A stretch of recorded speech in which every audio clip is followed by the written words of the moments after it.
அடிச்சது யாரு? இது ஒரு முதலமைச்சர், இது ஒரு சட்டசபை, இதுக்கு ஒரு ஓட்டு, இதுக்கு வந்து ஒரு எம்எல்ஏக்கள், இதுக்கு ஒரு அமைச்சரவை, ஒரு கேடா. சமூக ஒழுகல தனி மனித ஒழுங்கும் சம்பந்தப்பட்டு இருக்கு. நம்ம தமிழோட பண்பாடு.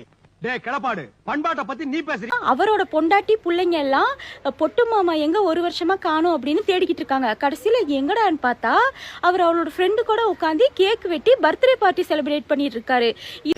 தண்ணி கொண்டா சுத்த பத்தமா தானே இருக்கு. ஓட்டம் கொண்ட ராசாவே. This is love service. நீங்க அனாவசியா பூந்து டிஸ்டர்ப் பண்றீங்க. This is love sir. என்னடா உங்க லவ் ஏற்பட விளையாடுறீங்க. லவ் சூடிக்கொண்ட ராசாத்தி. அதை விட வெளியே போய் எதிர்க்கட்சி தலைவர் உதயநிதி ஸ்டாலின் சொல்லியிருக்காப்ல. என்ன கதைனா, இவரு அப்பாவை பத்தி ஒரு கதை சொன்னாரா, அவர் சொல்லிருக்காரு, செங்கல்பட்டு நீதிமன்றத்துல கணவனை தேடும் மனைவியோடைய கதையெல்லாம் தமிழ்நாடுக்கே தெரியும் இருக்காரு.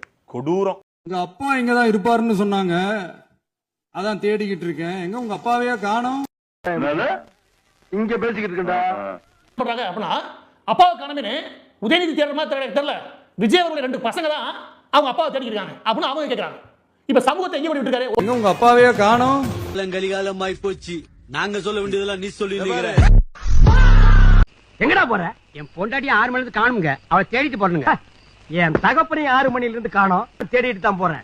அதுக்கு எதுக்கு இத்த பெரிய லைட்? இவ்வளவு பெரிய லைட்லயே டிம்மா தாண்டா தெரியுமா? அரை மணி நேரம் பேச்சு, ஒன்னே ஒன்று மிஸ்ஸிங்.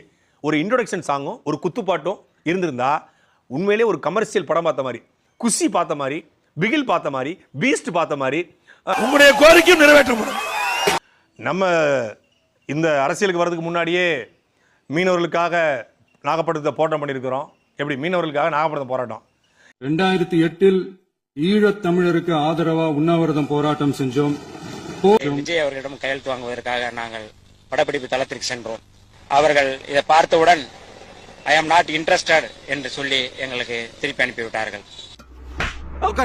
நான் ஆரோக்கிய சமயம் எழுதி கொடுப்பாரு, ஏதோ பழைய டேரக்டர் ரமணா ஒருத்தர் எழுதி கொடுக்காருன்னு சொன்னாங்க. அப்புறம் பார்த்தா இவர் ஆதவ் டீம் எழுதி கொடுக்குன்னு சொன்னாங்க. இவ்வளவு கேவலமான ஸ்கிரிப்டை விஜய் அவர்களை தவிர வேற யாராலும் எழுத முடியாது. ஒன்றும் புசியானது எழுதிக்கணும். ஆமா, இந்த வாசகம்லாம் உங்களுக்கு யார் எழுதி தரா? அதுக்கு 11 பேர் கொண்ட குழு இருக்காங்க. அவங்கள விழுக்கணும்.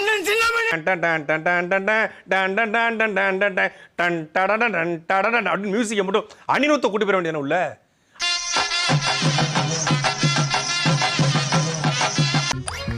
டேய் அப்படின்னா என்னடா?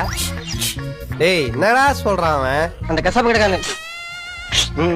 என்ன அவரும் பிசுங்கிறாரு, நீங்களும் பிசுங்கிறீங்க. உங்களுக்கு எல்லாம் ஒரே குழப்பமா இருக்குல்ல? ஆமா.